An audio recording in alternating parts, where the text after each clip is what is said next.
안녕하세요. 예뻐지는 TV 닥터 로제 유희경 원장입니다. 오늘은 얼굴 제모에 대해서 얘기해 보려고 해요.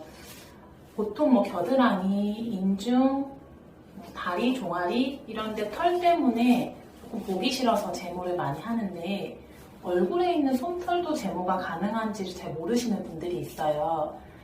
솜털은 우리가 신경 쓰이는 분들도 있고 별로 얇아서 신경 쓰이지 않는 분들도 있는데 미세하게 봤을 때는 솜털은 누구나 있지만 생각보다 솜털이 좀 두껍고 이마 같은 데도 눈썹과 헤어라인 사이에 털이 많아서 이마가 깨끗하게 보이지 않는 분들은 얼굴 전체 솜털 제모도 가능합니다. 그럼 솜털 제모는 어떤 분들이 하셔야 하냐? 방금 말씀드린 것처럼 솜털이 얇지 않고 좀 두껍게 얼굴 바깥 라인, 이마 라인, 미간 라인 이런 데 털이 있어서 얼굴이 조금 어두워 보입니다. 화장이 좀 들떠 보여요. 여드름이 모낭염처럼 자꾸 나요 하시는 분들은 일단 면도를 한 후에 제모를 해주면 얼굴이 한층 톤이 업되고 피부 결이 조금 정돈이 돼 보이고 똑같은 화장을 했을 때도 좀 밝게 전체적으로 균일한 톤을 형성할 수가 있어요. 그래서 솜털 같은 경우는 옛날에 실면도라고 해서 우리가 이제 목욕탕 같은 데서 실로 이거를 뽑아서 하는 면도가 있었는데 깔끔해지기는 하지만 이제 100% 위생적인 건 아니기 때문에 좀 감염의 우려라든지 반복적으로 뽑을 때 생기는 모낭염 아니면 착색 이런 것들이 생길 수 있는 위험이 있었고 그렇다고 하나하나 뽑기에는 너무 많고 뽑는 것 자체의 피부가 늘어지면서 뽑히기 때문에 좀 자극이 있을 수 있는 부분 그렇다고 매일 면도를 하기에는 피부 전체를 면적이 넓다 보니까 피부를 좀 자극할 수 있는 부분도 있고 조금만 자라도 까슬까슬하게 점점점 이렇게 박혀있는 모습으로도 있을 수 있기 때문에 100% 미용적으로 권장되는 방향은 아니었어요.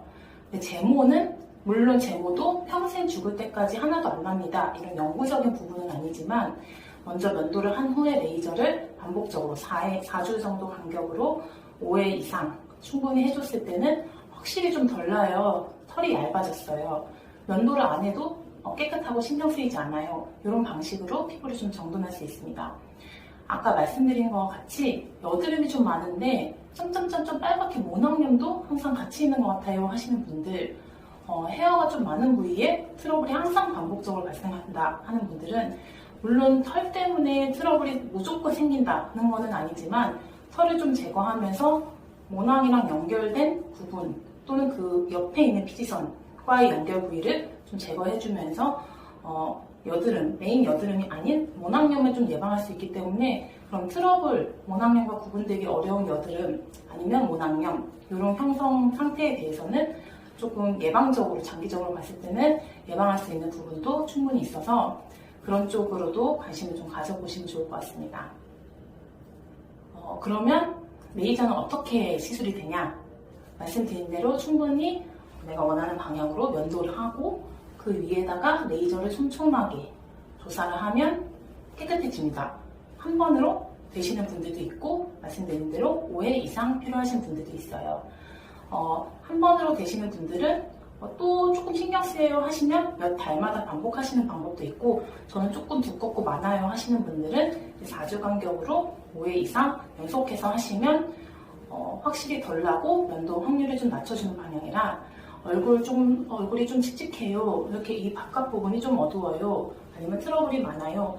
이 경계를 좀 깔끔하게 단정하고 싶어요. 정돈하고 싶어요 하시는 분들은 얼굴 제모를 한번 해보시는 것도 좋으실 것 같습니다.